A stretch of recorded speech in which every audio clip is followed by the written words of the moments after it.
Assalamualaikum warahmatullahi wabarakatuh.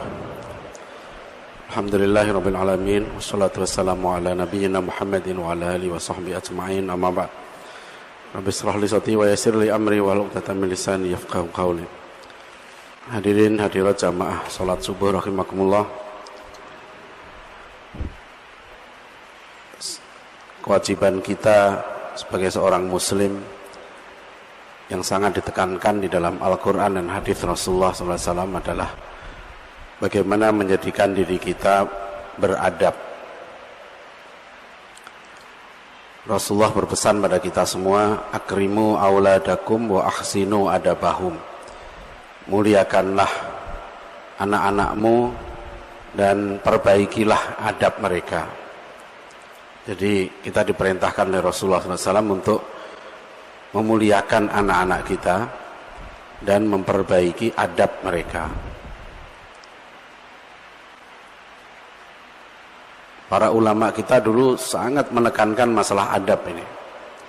Sampai Imam Asy-Syafi'i rahimahullah, beliau mengatakan, aku mencari adab itu seperti seorang ibu yang mencari anak satu-satunya yang hilang.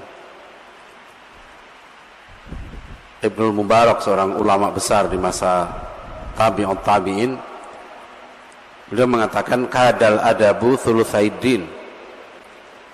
Hampir-hampir porsi adab itu dalam agama kita adalah 2/3-nya. Jadi kalau Islam itu bisa dibagi 2/3-nya itu adab, 1/3-nya ilmu. Oleh karena itu Ali bin Abi Thalib radhiyallahu anhu memberikan penjelasan tentang makna ya ayyuhalladzina amanu qu anfusakum wa ahlikum naro, jaga dirimu dan keluargamu dari api neraka. Dijelaskan dalam tafsir Ibnu Katsir, addibuhum wa allimuhum, didiklah mereka ini, keluarga kita, dengan adab, jadikan mereka beradab. Addibuhum wa allimuhum, dan jadikan mereka orang-orang yang berilmu. Oleh karena itu masyaallah muslimin, ya jamaah salat subuh rahimakumullah, kita jumpai para ulama kita dulu menulis berbagai kitab adab ini.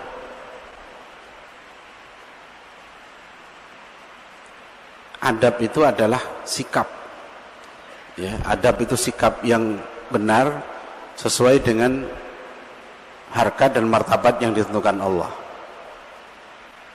Nah, salah satu yang mau kita bahas pada pagi hari ini, adab itu adalah adab kepada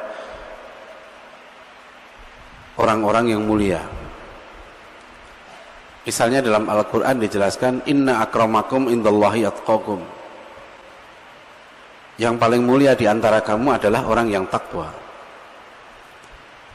Ayat ini telah mengubah kehidupan masyarakat Arab pada waktu itu. Dari yang semula mereka menghormati, memuliakan orang-orang yang kaya, orang-orang yang cantik, orang-orang yang pandai bersyair, kalau sekarang pandai menyanyi, orang-orang yang keturunan bangsawan, ya, orang-orang yang punya banyak pasukan, berubah.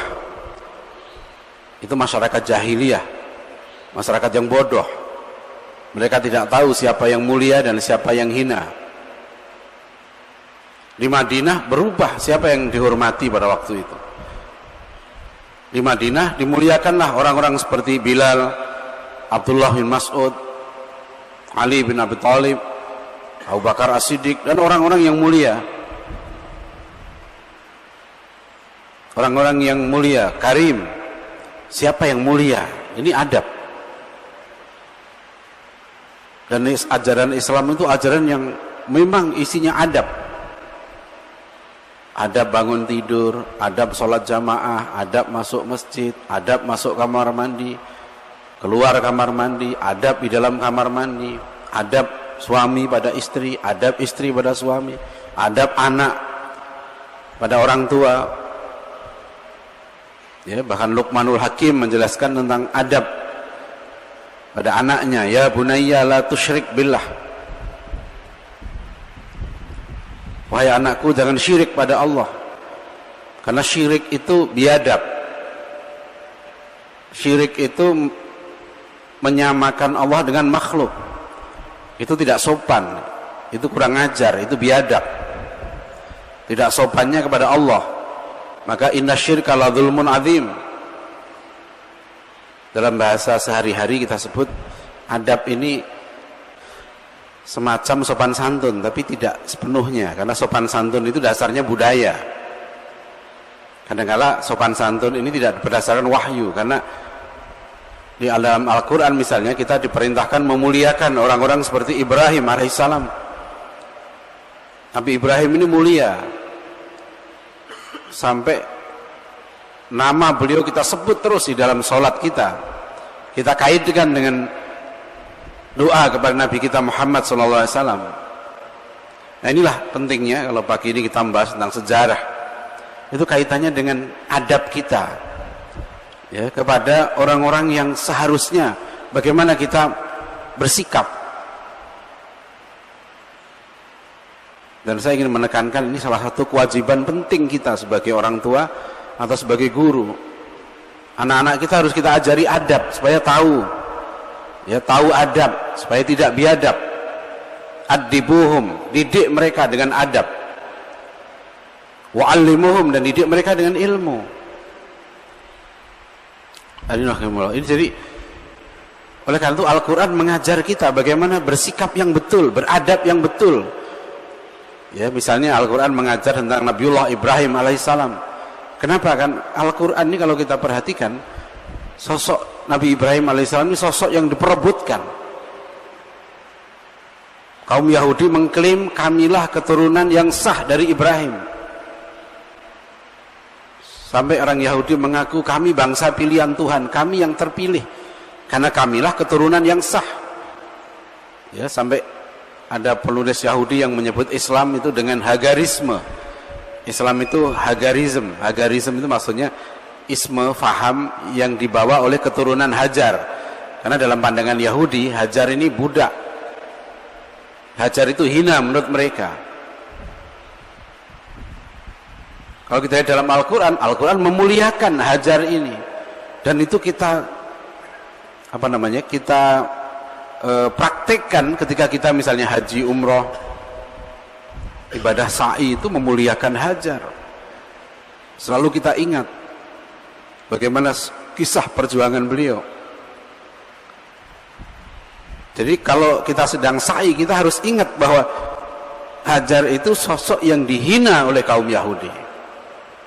Ketika kita berdoa Allahumma sholli ala Muhammad kama shallaita ala Ibrahim, kita harus tahu bahwa Ibrahim itu diklaim oleh orang Yahudi dan Nasrani sebagai mereka, ya, pengikut. Mereka itu mengaku pengikut Ibrahim. Maka Al-Quran menegaskan makana Ibrahimu Yahudiyan wala Nasraniyan. Ibrahim itu bukan Yahudi, Ibrahim itu bukan Nasrani. Oleh karena itu saya pernah mengkritik seorang cendekiawan yang mengatakan bahwa agama Ibrahim, agama Abrahamic religions, agama-agama Ibrahim itu adalah Islam, Yahudi, dan Kristen. Al-Quran tidak begitu. Mereka mengaku sebagai pengikut Ibrahim, tapi agama Nabiullah Ibrahim alaihissalam itu satu, yaitu Islam. Makana Ibrahimu Yahudiyan wala Nasraniyan walakin kana hanifan muslima wa makana minal musyrikin. Ini sejarah. Tidak benar misalnya sekarang di buku-buku agama, ya, masih dikatakan Nabi Musa itu adalah pembawa agama Yahudi, atau agama Yahudi itu pembawanya Nabi Musa, kitabnya Taurat. Agama Kristen itu pembawanya Nabi Isa, kitabnya Injil. Padahal Al-Quran tidak seperti itu. Ya, sejarah Nabi Musa alaihissalam, sejarah Nabi Isa alaihissalam tidak seperti itu dalam Al-Quran. Agama Yahudi, Yudaisme, itu bukan agamanya Nabi Musa, tapi agama yang menyimpang dari agamanya Nabi Musa. Karena Nabi Musa agamanya Tauhid, Nabi Musa agamanya Islam. Agama Nabi Isa alaihissalam bukan Kristen. Kristen itu agama yang menyimpang dari agamanya Nabi Isa alaihissalam. Mohon dicek kalau buku pelajaran sekolah anak-anak kita masih ada seperti itu, karena ada seorang profesor teman saya yang saya kirimi surat karena beliau nulis buku metodologi studi Islam. Setelah saya baca, buat tabel seperti itu, agama Yahudi pembawanya Nabi Musa, kitabnya Taurat, agama Kristen pembawanya Nabi Isa, kitabnya Injil, agama Islam membawanya Nabi Isa, kitabnya Al-Quran. Itu tidak benar. Ini salah dia membaca sejarah. Oleh karena itu Syekhul Islam Ibnu Taimiyah menulis kitab Al-Jawabus Sahih liman baddala dinal Masih, jawaban yang benar terhadap orang-orang yang mengubah agama Al-Masih. Jadi Al-Quran ini mengajarkan sejarah. Laqad kana fi qasasihim ibrah, sungguh ada pada mereka, cerita tentang mereka ini ibrah, ada pelajaran. Tujuan kita belajar sejarah adalah mengambil ibrah supaya kita mendapatkan hikmah. Walaqad ataina Luqmanal hikmah anishkur lillah wa may yashkur fa innahu yashkur li nafsi wa man kafara fa innallaha ghaniyyun hamid. Jadi hadirin rahimakumullah, ini pentingnya kita memahami sejarah dengan benar, karena kalau kita keliru pula melihat ke depan. Misalnya Al-Quran menceritakan tentang sejarah Nabi Lut. Nabi Lut ini digambarkan sebelum Al-Quran turun. Kisah Lut itu diberikan oleh Bible, dan Bible ini memberikan kisah Lut yang tidak benar. Ada sebagian yang sama dengan Al-Quran, misalnya kisah tentang kaum Sodom dan Gomorrah, ada tamunya Nabi Lut, malaikat, itu ada dalam Bible juga. Tapi setelah kaum Sodom dan Gomorrah dihancurkan, di dalam Bible ini ceritanya, Nabi Lut pergi ke sebuah goa dengan 2 putrinya, dan di situ kemudian terjadi perzinahan. Nabi Lut berzina dengan 2 putrinya itu. Dari perzinahan itu lahir 2 cucu. Dengan anak yang tua lahir cucu namanya Moab, dan dengan anak yang muda lahir cucu namanya Ben-Ami. Na'udzubillah min dzalik. Kita nggak menjumpai seperti itu. Al-Quran menggambarkan kisah tentang Nabi Daud, David, kalau orang barat bilang David. Mereka bangga sekali membuat nama bagi mereka, nama yang hebat, ya, David Beckham, David Ben Gurion bagi orang Israel, ya. Ada dulu pesulap itu apa, David. Kadang-kadang orang Islam pun suka pakai nama David gitu ya. David dengan Daud ini memang sosok yang sama, tapi Nabi Daud dalam Al-Quran adalah orang yang soleh. Tapi kalau kita baca Nabi Daud di dalam Bible, dia raja yang hebat, ya, punya istri, ini dibolak-balik, saya agak lupa, istrinya 300 kalau nggak salah, gundiknya 700. Terus bukan hanya itu, yang mengerikan itu Nabi Daud ini, ya, David ini dalam Bible disebutkan dia seorang yang berzina, ya, berzina dengan istri panglima perangnya sendiri, namanya Batsheba. Panglima perang namanya Uria, dia punya istri Batsheba. David ini kemudian di Bible diceritakan dengan sangat rinci bagaimana suatu petang dia ada di atap istana, kemudian melihat seorang perempuan sedang mandi, dia tertarik, kemudian diutuslah seorang untuk menjemput Batsheba ini, terjadilah perzinahan di antara mereka, dan dari hasil perzinahan inilah lahir anak bernama Solomon. Lihat, pelajari bagaimana kisah-kisah ini dulu ya. Sebelum Al-Quran turun, manusia mengenal kisah ini dari Bible. Ya, kemudian Al-Quran turun meluruskan cerita-cerita ini. Tidak betul Nabi Daud seperti itu. Nabi Sulaiman itu dalam Bible disebutkan dia seorang penyembah berhala. Al-Quran menegaskan makana Sulaiman wa ma kafara Sulaimanu walakinna syayatina kafaru. Sulaiman tidak kafir, setan yang kafir.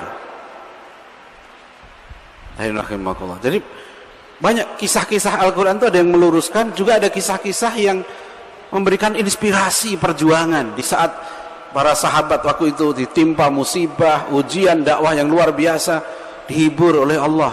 Di Mekah pun sudah diturunkan ayat-ayat sejarah ini. Kisah tentang Ashabul Ukhdud, orang-orang yang tetap dengan akidahnya kemudian dihukum, dibakar. Jadi ada hikmah yang sangat besar. Dan yang kedua, Al-Quran itu mengajarkan nilai. Al-Quran tidak mengatakan Nabi Nuh alaihissalam itu gagal dalam perjuangannya. Meskipun Nabi Nuh sekian lama berdakwah, anaknya sendiri nggak mau ikut ayahnya. Istrinya sendiri tidak nurut sama suaminya.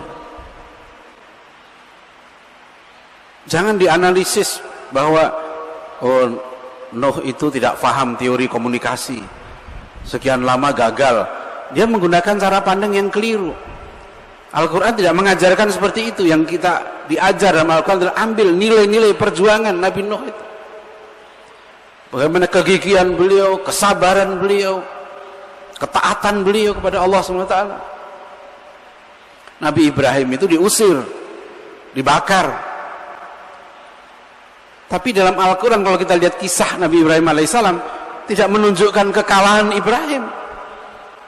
Saya ingin menekankan ini karena di buku sejarah yang diajarkan ke anak-anak kita sekarang di sekolah sejak SMP itu sudah mengajarkan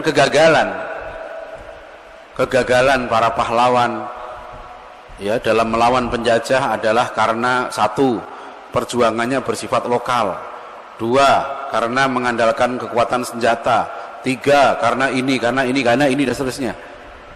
Saya sedih baca ini. Itulah kenapa anak-anak kita nggak paham sejarah, tidak tumbuh dalam dirinya ruhul jihad, ruhul dakwah. Karena dari sejak SD, SMP sudah dimatikan ruhnya itu.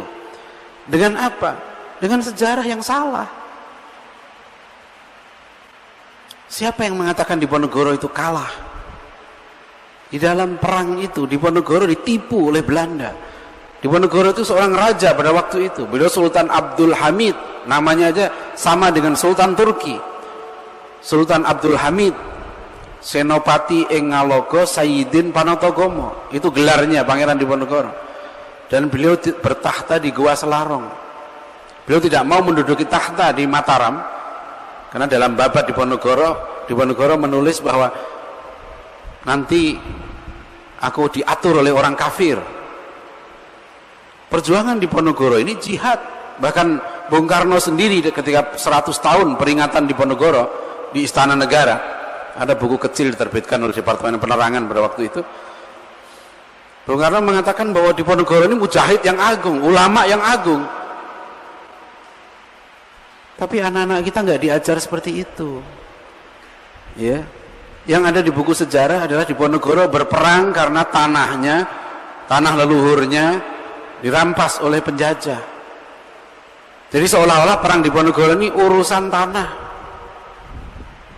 Ya. Saya pernah tulis satu artikel di Harian Republika, saya beri judul Diponegoro bukan makelar tanah. Bukan urusan tanah, ini urusan agama. Beliau berperang.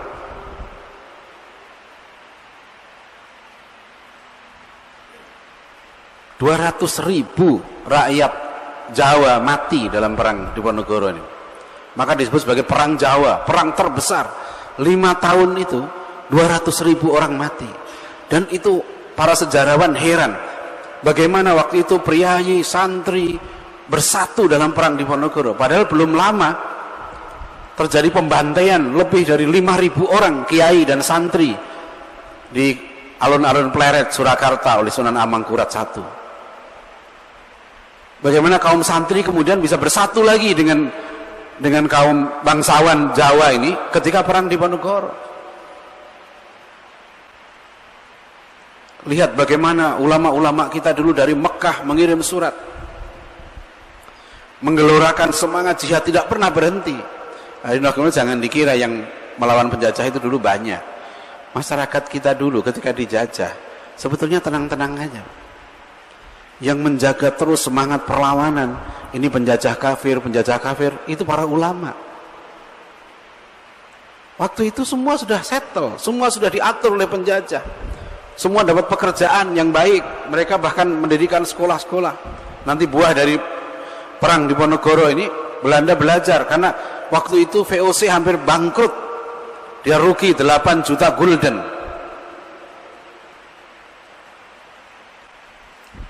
8 juta gulden itu kalau kita kuruskan sekarang, kira-kira waktu itu 130 gulden itu setara sekarang dengan 13 juta. Jadi 100 gulden sama dengan 100 juta. Maaf, 10 juta. 100 gulden sama dengan 10 juta. Kalau rugi 8 juta gulden, nah itu VOC bisa dihitung berapa nilai kerugiannya. 8.000 tentara Belanda mati di sini. Jadi perang di Diponegoro ini perang terbesar, dan waktu itu sampai akhirnya Belanda mengirim seorang kolonel menemui Kiai Mojo. Kiai Mojo menyampaikan pesan di Diponegoro kepada kolonel ini ditulis oleh Dr. Rifki Al-Ka'bah almarhum, ya, Profesor Rifki Al-Ka'bah ketika dalam disertasi beliau di UI mengisahkan tentang seorang kolonel Belanda ini yang datang pada Pangeran Diponegoro, maaf, kepada Kiai Mojo. Dan Kiai Mojo menyampaikan peran Diponegoro ketika diajak damai, tidak, kami tidak akan berhenti berperang, kata Diponegoro, sampai syariat Islam tegak di tanah Jawa. Jadi tuntutan Pangeran Diponegoro waktu itu adalah untuk orang Islam berlaku hukum Islam. Ini sejarah nyata, Pak, fakta, tapi nggak diajarkan di sekolah-sekolah. Akhirnya anak-anak kita tidak paham apa nilai dari perang Diponegoro itu. Bagaimana perjuangan beliau. Beliau seorang yang mestinya menduduki tahta Mataram, raja, lebih memilih tidur beralas tikar di goa. Goanya kalau kita ke Selarong itu tingginya nggak sampai 2 meter. Ada gua Kakung, ada gua Putri. Gua Putri itu tempat istrinya dan anaknya. Jadi istri dan anaknya pun memilih tidur di goa. Dia tidak mau dilantik oleh penjajah, oleh orang kafir. Jadi mengajarkan izzah seorang muslim beliau. Jadi rahimahullah bukan sembarangan. Bagaimana hormatnya? Mestinya kita hormat kepada para pahlawan ini. Saya sering mencontohkan lagi. Misalnya anak-anak kita diajar, saya dulu juga diajar begitu. Kalau 21 April, saya nggak tahu kalau di Surabaya, kalau di daerah saya di Depok itu kalau 21 April anak-anak SD itu disuruh pakai baju adat, ya, peringatan Hari Kartini, Ibu kita Kartini, putri sejati, putri yang mulia, harum namanya, dan seterusnya. Sungguh besar apanya, cita-citanya bagi Indonesia. Saya orang Bojonegoro, jadi nggak terlalu jauh dengan makam Kartini. Kalau pulang lewat juga dari Jakarta ke Bojonegoro lewat Kartini. Kartini itu hebat, Kartini itu cerdas, dan bersyukur beliau di akhir hayatnya, beliau meninggal umur 25 tahun. Beliau seorang yang bercita-cita tinggi untuk ukuran bangsawan Jawa pada waktu itu. Kartini seorang yang hebat. Beliau akhirnya sempat belajar Islam pada Kiai Soleh Darat di Semarang. Tapi kenapa bangsa kita ketika bicara tentang wanita dan bahkan resmi diperingati maulidnya. Jadi kita memperingati maulid itu bukan hanya maulid Nabi Muhammad, maulid Kartini, maulid Ki Hajar Dewantoro. 2 Mei Hari Pendidikan Nasional itu memperingati hari lahirnya Ki Hajar Dewantoro. Itu maulidnya Ki Hajar Dewantoro. Saya nggak tahu itu sudah ada yang membid'ahkan belum ya. Maulid Ki Hajar Dewantoro 2 Mei itu ya. Kalau di Al-Irsyad diperingati nggak itu? Itu maulid itu, Pak. 2 Mei itu maulid Ki Hajar Dewantoro. Makanya pada tahun 1967 PGRI mengeluarkan edaran waktu itu melarang guru-guru memperingati 2 Mei sebagai hari pendidikan nasional, karena itu kultus yang berlebihan. Ada apa ketika Ki Hajar lahir kok diperingati sebagai hari lahirnya, hari pendidikan nasional? Bukan sembarangan itu, Pak. Sampai kata-kata Ki Hajar, ing ngarso sung tulodo ing matio mangun karso tuturi handayani, jadi semboyan pendidikan nasional. Waktu Menteri Pendidikannya Pak Bambang Sudibyo, staf khususnya itu saya kenal baik, dulu adik kelas saya di IPB, Saudara Teguh Juwarno, sekarang menjadi anggota DPR. Saya ketemu, saya bilang, usulkan Pak Menteri, bisa nggak diubah ya semboyan itu ya. Istri saya itu orang Palembang, guru, nggak paham itu. Saya tanya, saya udah tanya dari Aceh dan mana-mana itu, ngerti nggak artinya ing ngarso sung tulodo ing matio mangun karso tutwuri handayani. Ini anak-anak kita yang orang Jawa saja itu kalau ditanya apa maksudnya itu gitu. Itu kan kayak mantra, Pak. Pokoknya kalau mau ujian nilainya bagus, masuk kelas, injak keset 3 kali, baca ing ngarso sung tulodo ing matio mangun tutwuri handayani gitu ya. Ujiannya nilainya bagus gitu ya, karena nggak paham apa itu maksudnya gitu. Padahal tujuan pendidikan nasional kita itu kan membentuk manusia beriman, bertakwa, berakhlak mulia. Saya usulkan gantilah itu semboyan itu ya, dengan apa misalnya kan, iman, ilmu, jihad. Oh, itu seru itu, Pak ya. Insya Allah nanti kalau saya jadi presiden ya 2019 ya, yang termasuk proyek pertama ini ya, kita ganti nanti ya. Jadi iman, ilmu, jihad. Wow, itu semangat anak-anak itu, Pak. Dari sekolah sudah tertanam ya. Jihad itu bukan hanya perang. Ibnu Qayyim al-Jauziyah membagi jihad menjadi 4 ya. 1, mujahadah ala nafs ya, jihad melawan hawa nafsu ya, kata Rasulullah SAW, ini hadisnya sahih ini, al mujahidu man jahada nafsahu ya, riwayat Imam Tirmidzi. Seorang mujahid itu orang yang berjihad melawan hawa nafsunya. Yang kedua, jihad melawan setan. Nah, melawan setan ini juga Ibnu Qayyim mengatakan itu bagian dari jihad fisabilillah. Dan yang ketiga, jihad melawan orang kafir dan orang munafik.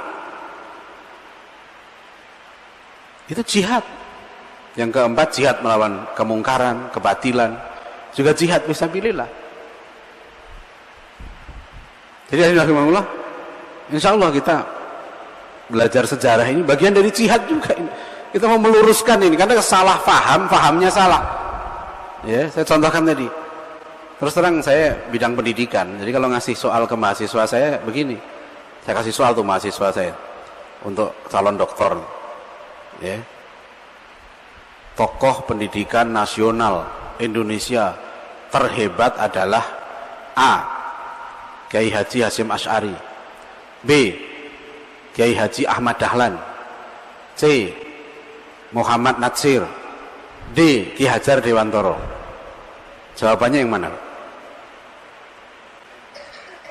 Hah? Jawabannya yang mana? Kira-kira gitu ya, kira-kira. A. Siapa tokoh pendidikan nasional paling hebat? Atau kalau anak-anak kita tanya begitu, jawabnya siapa? Hah? Ki Hajar. Ki Hajar tokoh pendidikan yang hebat. Tapi sebagai seorang muslim, ya, siapa tokoh pendidikan yang paling hebat? Itu saya bilang jawabannya yang benar itu A, B, atau C. Yang salah D. Banyak mahasiswa itu suka pilih yang salah. Yang salah itu yang D itu. Saya bilang Anda jawab Ki Haji Hasyim Asy'ari ya benar, jawab Ahmad Dahlan ya benar, jawab Muhammad Natsir ya benar, jawab Syekh Ahmad Surkati ya benar. Bagi kita seorang muslim yang hebat, namanya tokoh pendidikan itu adalah yang menanamkan tauhid. Ki Hajar teori-teorinya tidak berdasar tauhid. Ya. Kita sudah tulis satu disertasi. Ki Hajar hebat, tapi sayangnya pendidikan beliau itu tidak berlandaskan tauhid. Menanamkan budi pekerti, sikap yang baik sebagai guru, sikap sopan dan seterusnya. Itu bagus, tapi yang paling penting adalah pendidikan. Dan siapa yang lebih hebat? Ki Hajar Dewantara atau Ahmad Dahlan? Ki Hajar Dewantara atau Ki Hasyim Asy'ari? Dua-duanya sama-sama buat lembaga pendidikan. Ki Hajar Dewantara bikin taman siswa, Ki Hasyim Asy'ari tahun 1907 membuat pesantren Tebu Ireng. Dan beliau juga menulis berbagai kitab tentang pendidikan. Ki Hasyim Asy'ari menulis kitab Adabul Alim wal Muta'allim, bahkan itu kitab pendidikan yang hebat, adab guru dan murid. Anak-anak kita kenal dengan Ki Hajar, nggak kenal Ki Hasyim Asy'ari, itu zolim, itu tidak beradab. Tidak kenal Hamka, tidak kenal Muhammad Natsir, tidak kenal Ahmad Dahlan, tidak kenal Syekh Ahmad Surkati. Saya nggak tahu apakah pelajar-pelajar Al-Irsyad ya, menjadikan Syekh Ahmad Surkati sebagai idola pendidikannya. Apakah mereka faham Syekh Ahmad Surkati itu siapa, hebatnya siapa? Hari Guru, kenapa yang diperingati Ki Hajar, bukan Syekh Ahmad Surkati? Hari Pendidikan Nasional, kenapa bukan Syekh Ahmad Surkati? Beliau banyak mengajarkan hal-hal keimanan, akhlak mulia. Ini nggak beradab, dosa semua kalau kita begitu. Ya saya dalam sebatas yang saya bisa lakukan sekarang, ya saya lakukan, terserah saja kalau orang mau. Kalau orang masih, ya itu terserah Anda. Sampai saya tanya di satu pesantren, Pesantren Hidayatullah, tokoh pendidikan terhebat Ki Hajar. Saya bilang Anda salah. Orang Hidayatullah itu, jawab tokoh pendidikan paling hebat itu adalah Kiai Haji Muhammad Said, pendiri Hidayatullah. Ya, kalau tidak salah tahun 74 mendirikan Hidayatullah, dan sekarang lihat luar biasa perkembangan Hidayatullah itu. Bagaimana sekarang Kiai Haji Ahmad Dahlan, kisah hidupnya Ahmad Dahlan itu lihat bagaimana beliau itu tekun berkeliling membentuk Muhammadiyah, membentuk sekolah-sekolah, membentuk mu'alimin, membendung arus kristenisasi. Bukan main-main itu Kiai Haji Ahmad Dahlan. Kok nggak disebut tokoh pendidikan? Hari lahirnya nggak diperingati sebagai hari maulidnya Ki Hajar, Ki Haji Ahmad Dahlan sebagai hari pendidikan nasional. Yang kedua tadi saya contohkan hari Kartini. Saya mohon maaf lah pada pemerintah. Ya, kalau pas hari Kartini dulu anak saya masih sekolah di SD. Biasanya disuruh pakai baju adat tuh, anak saya udah tahu. Nanya saya, bolos Pak ya? Bolos. Waktu itu anak saya masih kelas 4 SD. Ya pas hari Kartini udah tahu. Bolos Pak, bolos. Besoknya datang lagi, dihukum Pak sama guru. Enggak apa-apa, biasa dihukum. Kenapa saya ingin menanamkan sama anak saya begitu?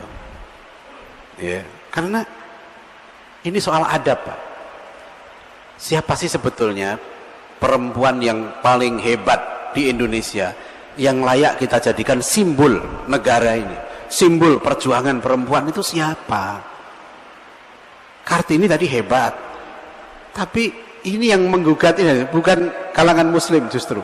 Yang pertama kali mempersoalkan Kartini ini namanya Profesor Harsha Bakhtiar.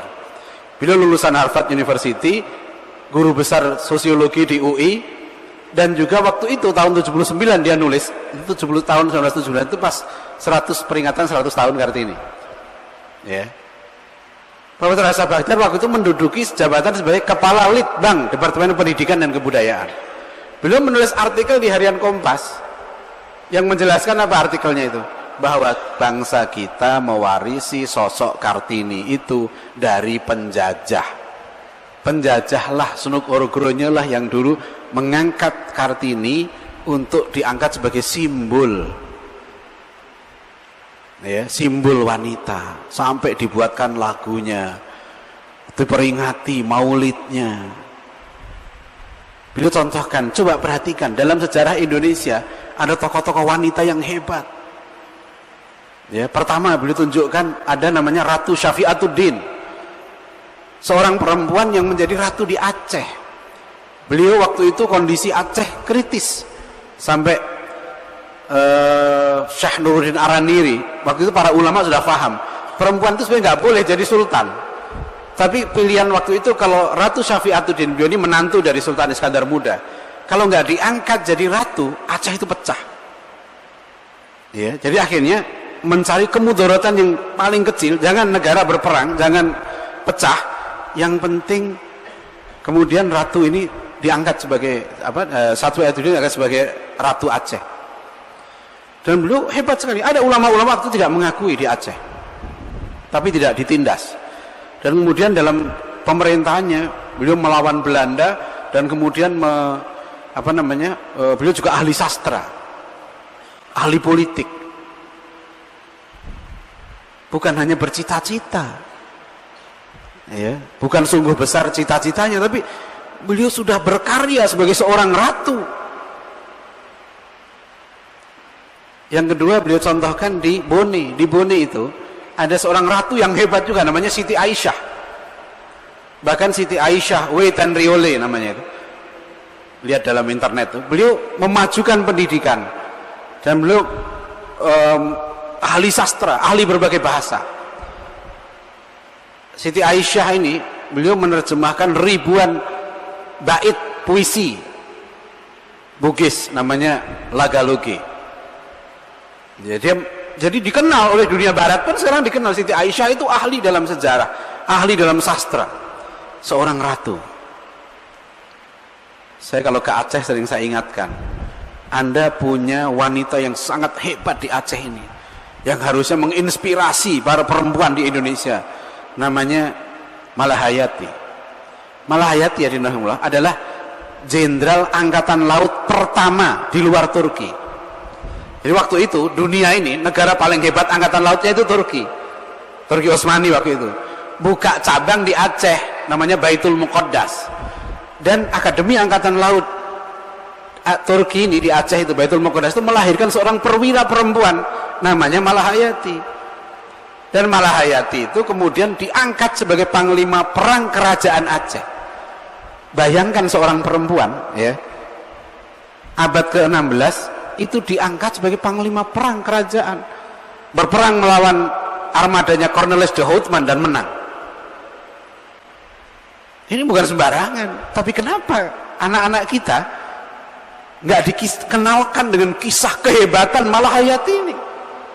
Cut Nyak-din itu memimpin perang di hutan sampai titik darah penghabisan. Beliau tidak pernah mau berdamai dengan penjajah. Baca surat-surat Kartini, walau menyebut Nyonya Abendanon itu, ya, ada surat-surat Kartini yang diterbitkan lagi ya, itu pengantarnya ibuku yang tersayang, memang akrab. Kita tidak memungkiri tadi kehebatan Kartini, tapi yang kalau saya melihat adil nggak?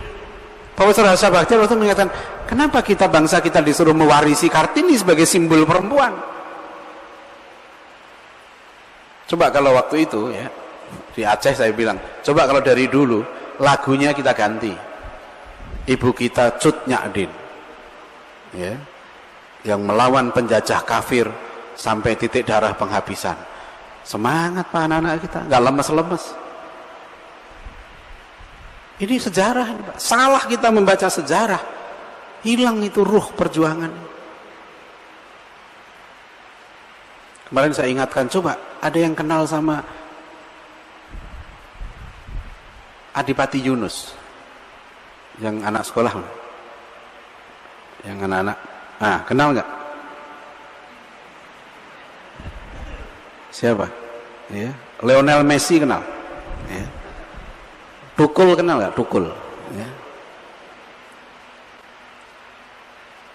Adipati Yunus adalah bukan main. Beliau itu pengganti Raja Jawa, Raden Patah. Beliau raja di kerajaan Demak. Dan Adipati Yunus ini memimpin ekspedisi 375 kapal perang. Di waktu itu kerajaan Demak bukan main-main, sudah mampu kerjasama dengan kerajaan Bone membuat 375 kapal perang. Untuk apa dibuat kapal perang ini untuk melawan penjajah Portugis. Dari Demak, Jawa Tengah, raja sendiri yang memimpin ekspedisi jihad ke Malaka, menyerang Portugis di Malaka. Bayangkan seperti itu. Dulu seperti itu pahlawan-pahlawan kita ini. Dan Adipati Yunus ini sebagai raja, syahid beliau di medan perang. Beliau syahid.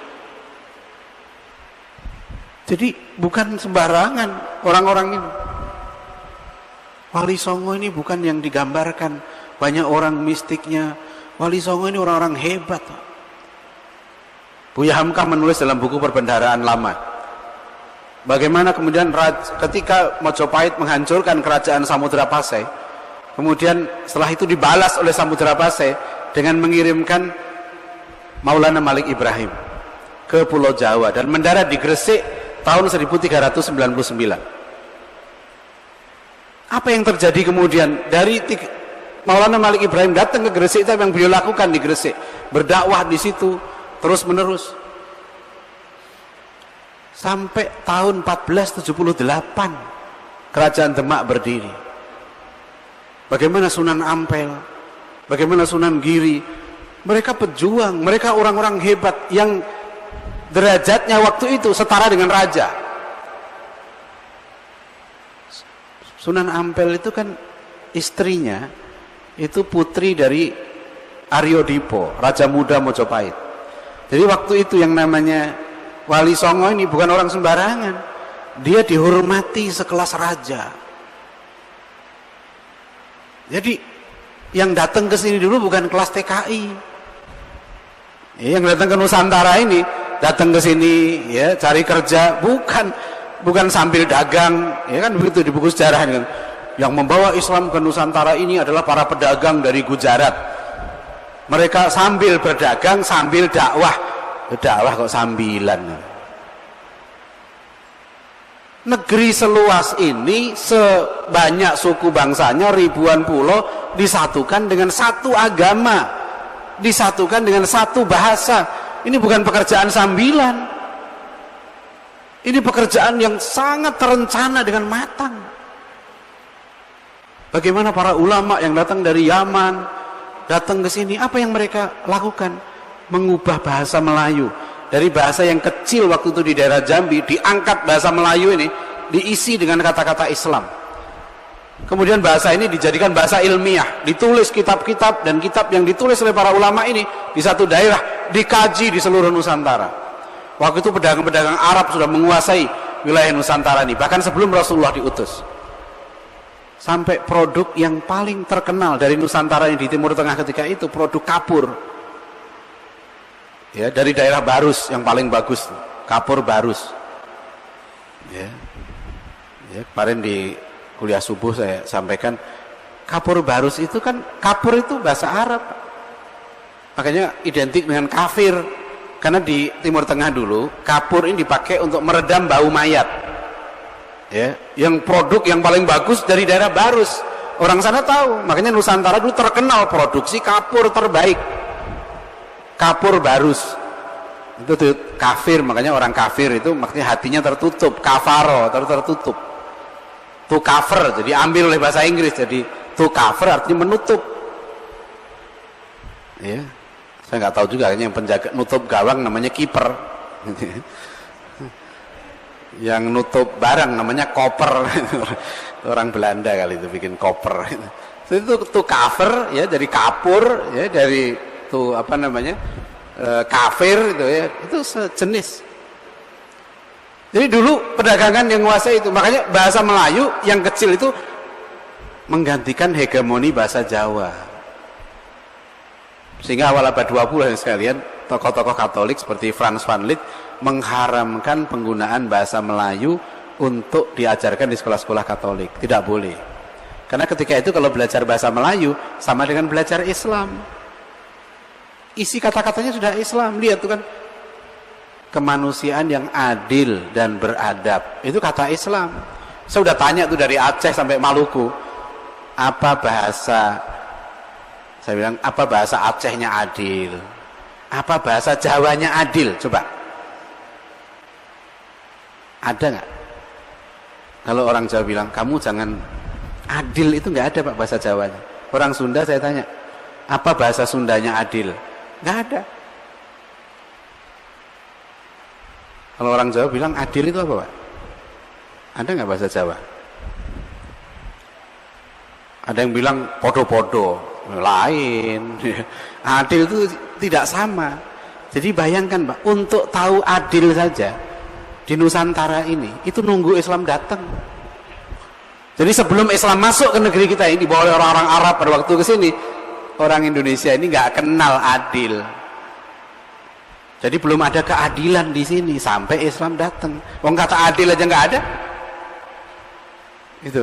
Jadi adil itu baru difahami setelah Islam datang. Itu rasa syukur kita sebagai orang Muslim. Karena kalau kita nggak kenal adil itu, kita nggak tahu apa itu namanya adil. Bahkan akal. Bahasa Jawanya akal apa?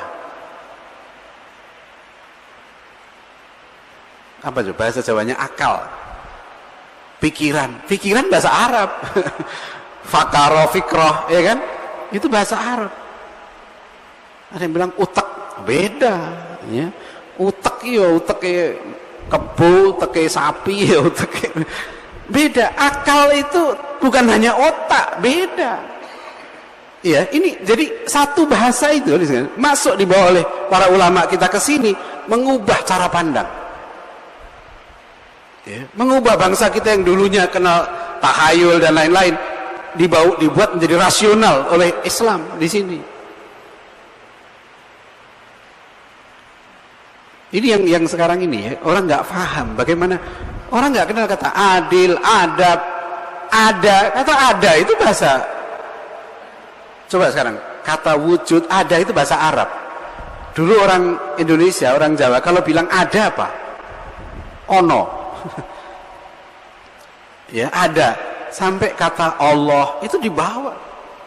Ini yang unik ya. Jadi itulah kita syukuri negeri ini menjadi Muslim yang sebelumnya 100% bukan Islam, berhasil diubah menjadi hampir 100% Muslim.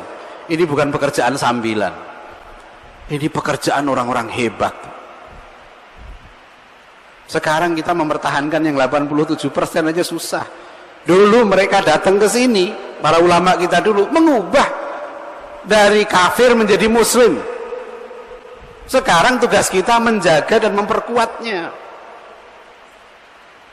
Itu yang lupa, bahkan nggak dikenal. Aduh kasihan betul kalau anak-anak kita diajar yang menyatukan Nusantara adalah Gajah Mada dengan sumpah palapanya. Mas saya tanya, bagaimana hubungannya bersumpah kemudian bersatu? Apa gimana caranya? Dari sumpah sampai Nusantara bersatu itu gimana? Tahun berapa disatukan? Dengan cara apa disatukan? Enggak ada. Kalau lihat di Sumeneb saja, di Sumeneb itu ada pahlawan lokal namanya Jaran Panuli. Jaran Panuli itu dalam babat Sumeneb itu menganggap Mojopahit itu penjajah. Makanya di Jawa Barat itu di Bandung nggak ada Jalan Gajah Mada, Jalan Hayam Wuruk nggak ada, karena dianggap dulu ya Gajah Mada Hayam Wuruk itu di Jawa Barat itu dianggap penjajah. Jadi kapan menyatukannya? Ini kan berarti membuang ya, anak-anak kita diajarkan dia tidak beradab kepada para ulama kita, tidak menghargai jasa orang-orang yang telah berjasa mengislamkan negeri ini. Bahkan yang lebih bahaya lagi, ditanamkan satu faham pada anak-anak kita di sekolah-sekolah ini Pak. Ini racun betul ini, bahwa dulu Nusantara itu bersatu di bawah Hindu. Datang para wali, datang Islam menghancurkan persatuan Nusantara ini. Makanya ketika dia jadi pejabat, nggak terfikir menggunakan Islam untuk menyatukan Nusantara. Jangan bawa-bawa Islam. Indonesia bukan negara Islam. Kan Bapak orang Islam. Kalau ditanya, kenapa Bapak jadi menteri? Kok nggak menggunakan kurikulum Islam? Ya, mengangkat Ki Hajar Dewantara, kenapa bukan mengangkat Ki Haji Ahmad Dahlan? Kenapa bukan mengangkat petuah-petuahnya Ki Haji Asy'ari? Oh, dia Islam. Islam tidak nasional. Kalau ada tamu datang dikasih souvenirnya Borobudur. Saya bilang, kenapa bukan masjid? Iya kan? Saya ke Inggris, keliling beberapa tempat ya, kedua sekitar 10 kota. Waktu pengajian di kedutaan di KBRI waktu itu, duta besarnya ketika itu Pak Yuri Tamrin, itu bapaknya itu tokoh Dewan Dakwah, Pak Yuri Tamrin ini. Saya kenal ayahnya. Waktu ke sana saya bilang bahwa ini, jadi anaknya jadi duta besar. Saya bilang sama beliau, Pak Dubes, kalau saya masuk ke kantor kedutaan kita ini, kok isinya patung ini, patung ini, patung ini, patung ini. Karena beliau mengatakan orang Eropa ya itu senang dengan Indonesia, karena Indonesia negeri Muslim yang moderat. Ya selalu begitu bercerita. Indonesia negara Muslim terbesar di dunia. Tapi di mana simbol Islamnya? Tidak ada. Ketika pameran tentang Indonesia, apa yang dipamerkan? Gak ada simbol Islam. Kita punya kok Masjid Demak, Masjid Kudus, situs-situs Islam yang hebat kalau mau itu. Tapi Islam di Nusantara ini meninggalkan buku. Ribuan ulama kita menulis buku, bukan batu. Kita dididik anak-anak kita lebih menghormati batu daripada buku, itu masalahnya. Lebih menghargai batu daripada buku, bukan ilmu. Gimana kita mau maju? Kalau sekalian ke Aceh, ke Malaysia dan lain-lain, tradisi Muslim Melayu tidak ada tradisi patung. Sekarang lihat di Purwakarta, bupatinya menggelurakan ke Hinduisme lagi, ingin agama lokal Sunda Wiwitan diakui oleh presiden. Ya. Sekarang dia buat patung di mana-mana. Ini bukan masalah kecil, ini masalah sejarah, cara pandang, bagaimana melihat sejarah. Kalau kita ke Bandara Soekarno-Hatta, keluar itu isinya patung, patung, patung, patung. Saya lihat apa ini sebenarnya itu. Saya sebagai seorang, kalau oh ini nasional, ya, ini yang Profesor Nakib Alatas menulis satu buku Islam dalam Sejarah Kebudayaan Melayu. Beliau mengatakan bangsa kita apa namanya, para penjajah waktu itu menyusun sejarah mengatakan jati diri bangsa ini adalah Hindu, Buddha, animisme. Islam datang tidak mengubah jati diri bangsa, tapi hanya melapis. Teorinya begitu. Jadi Islam itu hanya melapis saja. Ya, emang Islam mayoritas, tapi tidak mengubah jati diri bangsa. Jati diri bangsa ini adalah Hindu, Buddha, dan animisme. Itu yang dipertahankan terus, dan racun-racun itu diajarkan sekarang di sekolah-sekolah, di kurikulum-kurikulum itu. Jadi mohon nih betul-betul kalau kita punya sekolah, cek betul Pak pelajaran sejarah. Nanti jangan terkena dosa jariah. Jadi nanti gurunya, kepala sekolahnya, pengurus yayasannya dapat dosa terus. Imbanglah sama amalnya, ya. Jadi ngajarin Al-Quran dapat pahala, tapi ngajarin sejarah yang salah, ya dapat dosa. Ada murid saya mahasiswa guru sejarah terus bilang, Pak berarti selama ini yang saya ajarkan dosa dong. Terus gimana? Ya istighfar lah, mau dosa saya bilang. Anda mengajarkan yang nggak benar gimana? Di Diponegoro bukan makelar tanah, di Diponegoro itu mujahid, Anda ajarkan begitu. Korbannya banyak, anak-anak kita itu nggak ada semangat. Saya itu pelanjut perjuangan para wali untuk mengislamkan negeri ini. Saya pelanjut, bukan pelanjut dari perjuangan Hindu. Saya sudah sering tes, Pak. Saya bilang begini misalnya, puncak peradaban Indonesia sebelum kemerdekaan tercapai di zaman Mojopahit yang berhasil menyatukan Nusantara. Hampir semua siswa, mahasiswa, santri jawabannya setuju. Memang berat ini, mubah, tapi harus kita lakukan. Puncak peradaban, gimana Anda sebagai Muslim mengatakan puncak peradaban di zaman Hindu? Logikanya seperti apa? Muslim bagaimana? Puncak peradaban itu tauhid. Yang namanya beradab itu adalah ketika seorang itu beradab pada Allah. Ya bunayya la tusyrik billah. Gimana kita suruh memuja kemusyrikan? Gimana kita suruh meletakkan orang-orang yang di bawah, orang-orang yang soleh, orang muttaqin? Katanya inna akramakum indallahi atqakum. Khotib berbusa-busa ngomong yang paling mulia yang takwa. Tapi siapa yang Anda muliakan? Anda hormati setiap 2 Mei, Anda hormati setiap 21 April. Siapa yang dihormati itu? Jadi kita tanamkan Al-Quran, kita tanamkan hadis, tapi kita tanamkan racun juga. Dan yang terakhir, saya ingin menyampaikan juga ini, mohon kita sebagai orang tua dan guru gitu ya. Ini tentang sejarah manusia. Ini karena banyak guru yang bingung jawab pertanyaan muridnya. Bu, kalau saya ikut pelajaran ibu, manusia itu dari Adam, pelajaran agama. Tapi kalau saya ikut pelajaran biologi, pelajaran sejarah, manusia dari kera. Ya, dalam buku sejarah dikatakan manusia sekarang ini, maksudnya manusia Indonesia sekarang ini adalah bentuk sempurna dari makhluk sebelumnya yang bernama hominid, sebangsa kera. Ya. Sebangsa kera itu ya ketek, ya, bedes, ya, lutung, gorila, beruang, apa namanya, orangutan. Nah itu sebangsa kera, simpanse. Yang paling cerdas itu simpanse. Sekarang mereka memperkuat teori ini, antropologi ini, dengan teori gen. Katanya struktur gen simpanse dengan manusia itu bedanya cuma 1%.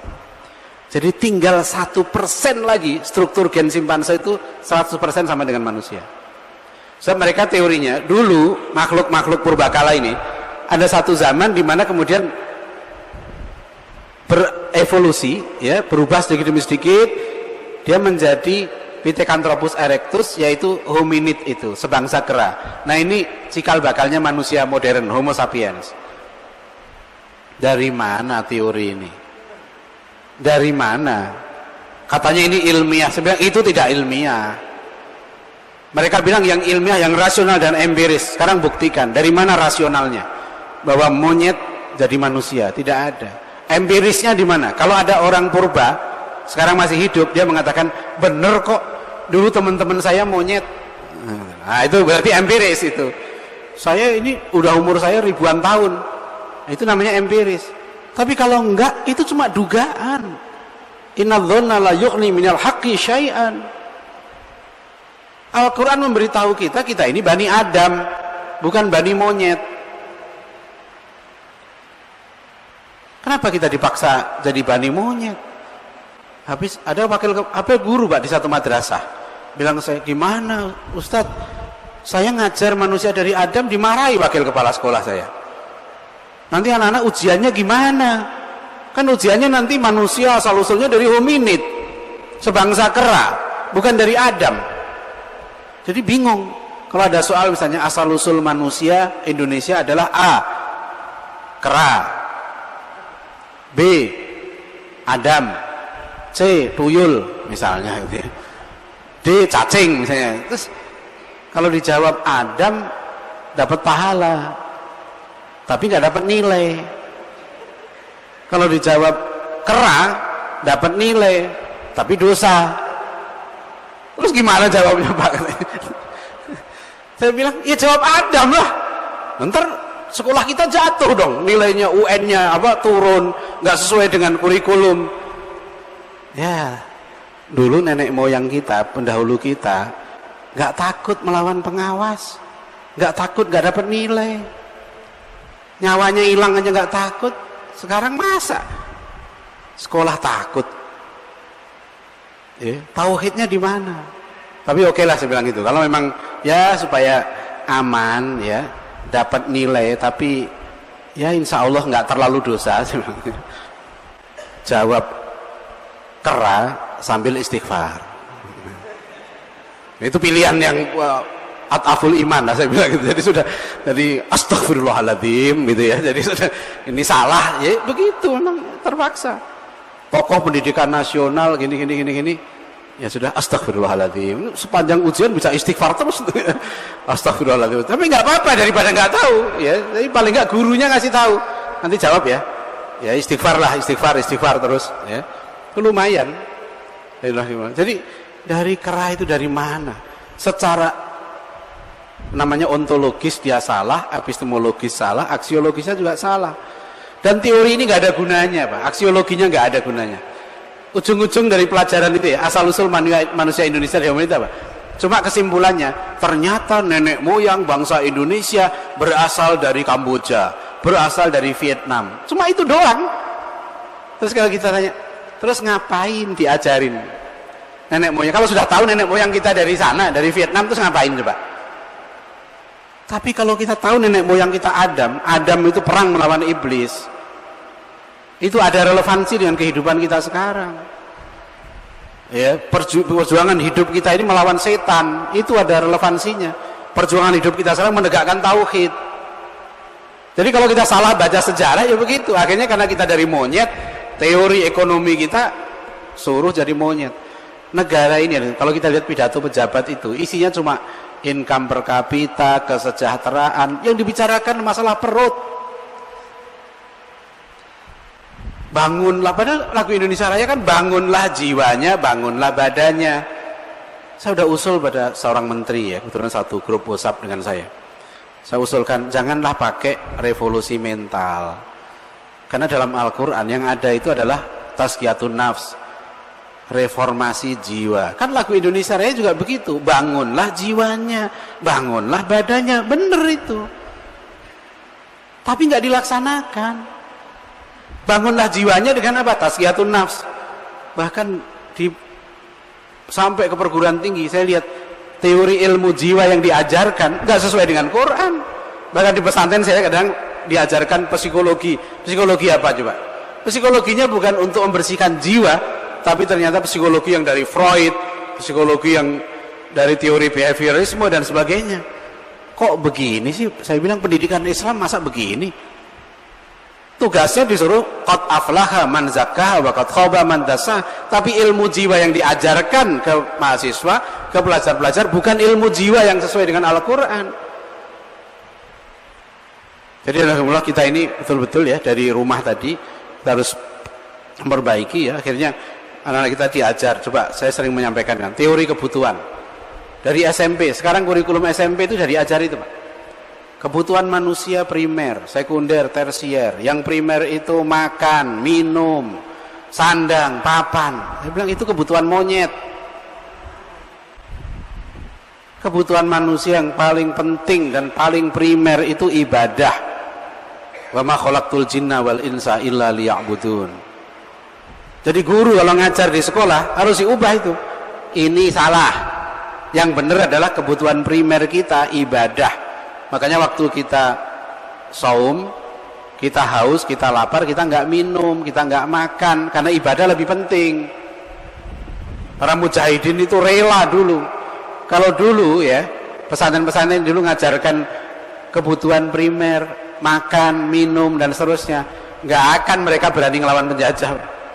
Dengan bambu runcing di Surabaya 10 November itu nggak akan terjadi. Karena cari makan, yang paling penting cari makan. Kalau cari makan itu nggak usah manusia, binatang juga cari makan. Kita manusia wajib cari nafkah. Tapi cita-cita tertinggi itu ibadah. Kebutuhan tertinggi itu ibadah. Coba baca di kurikulum SMP ya. Ciri-ciri negara maju. Apa coba lihat? Materi lagi.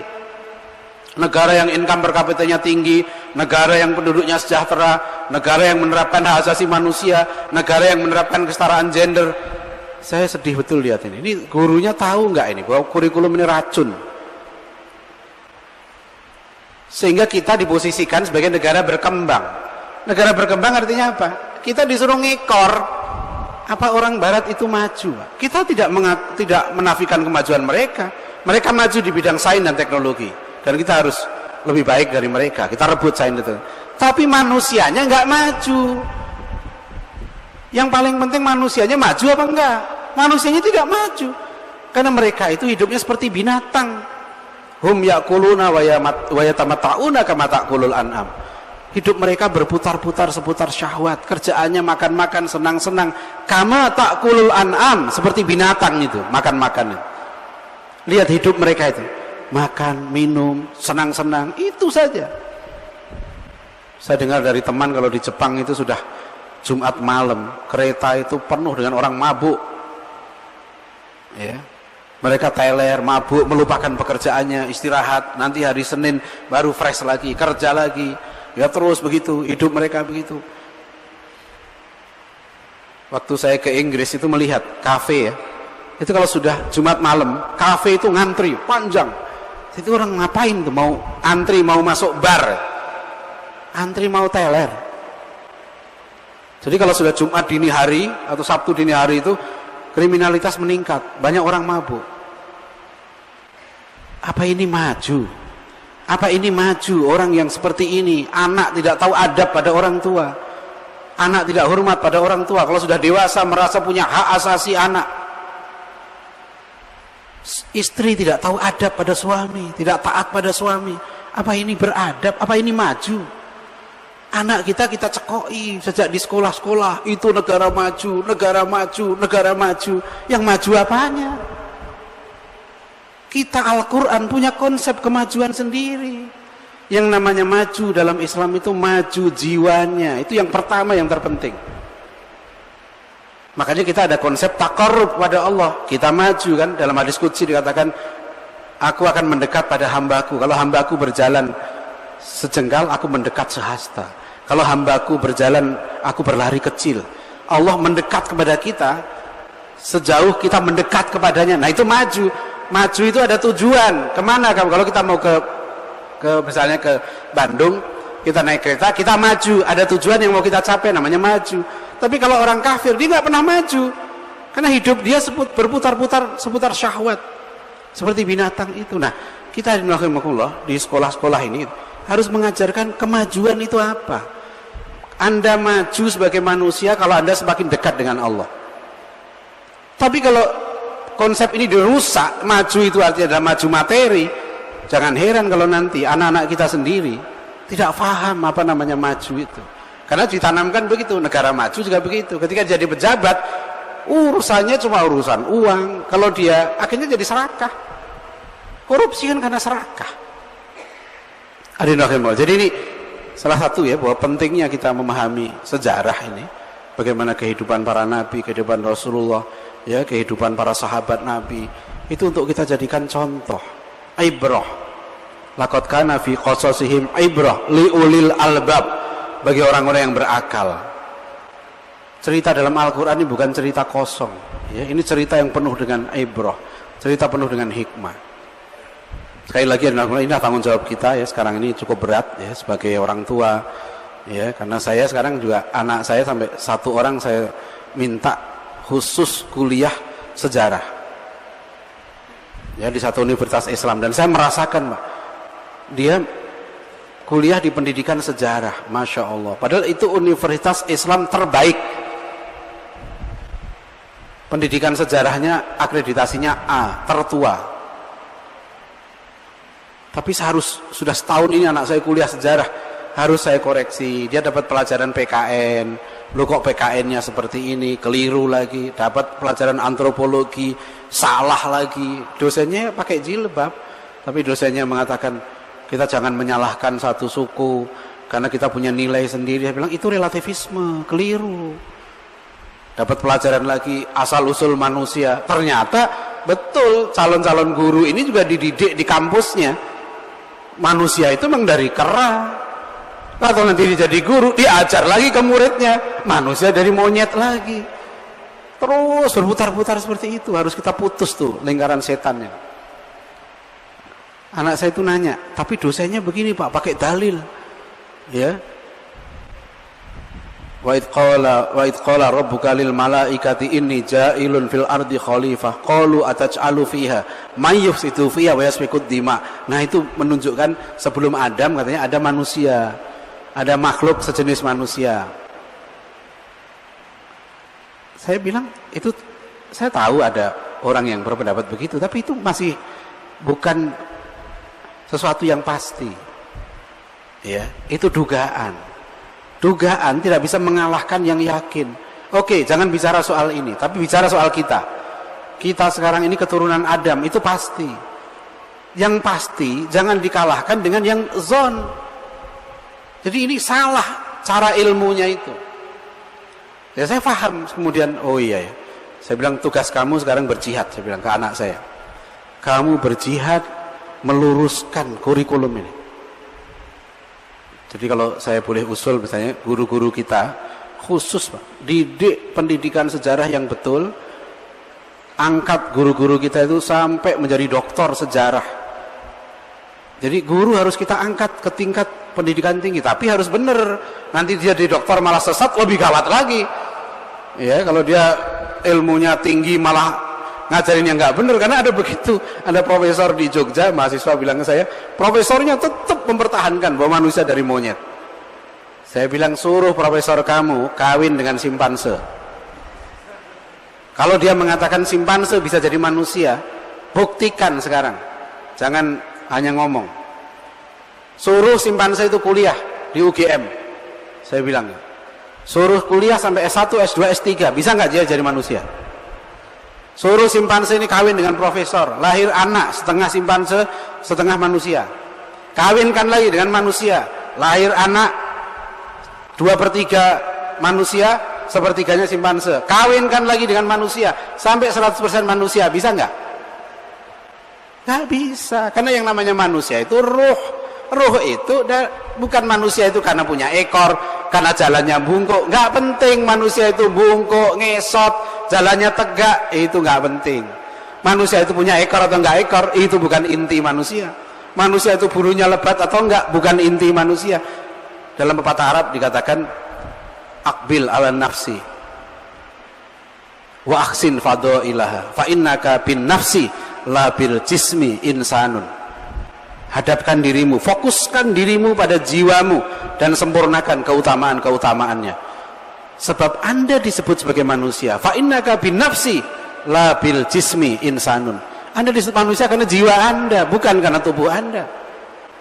Hadirin rahimakumullah, ya, ini salah satu hal yang menurut saya sekarang ini sangat mendesak untuk kita perbaiki, ya, pendidikan sejarah. Dan ini tanggung jawab kita supaya kita bisa melaksanakan perintah Rasulullah tadi, akrimu auladakum wa ahsinu adabahum.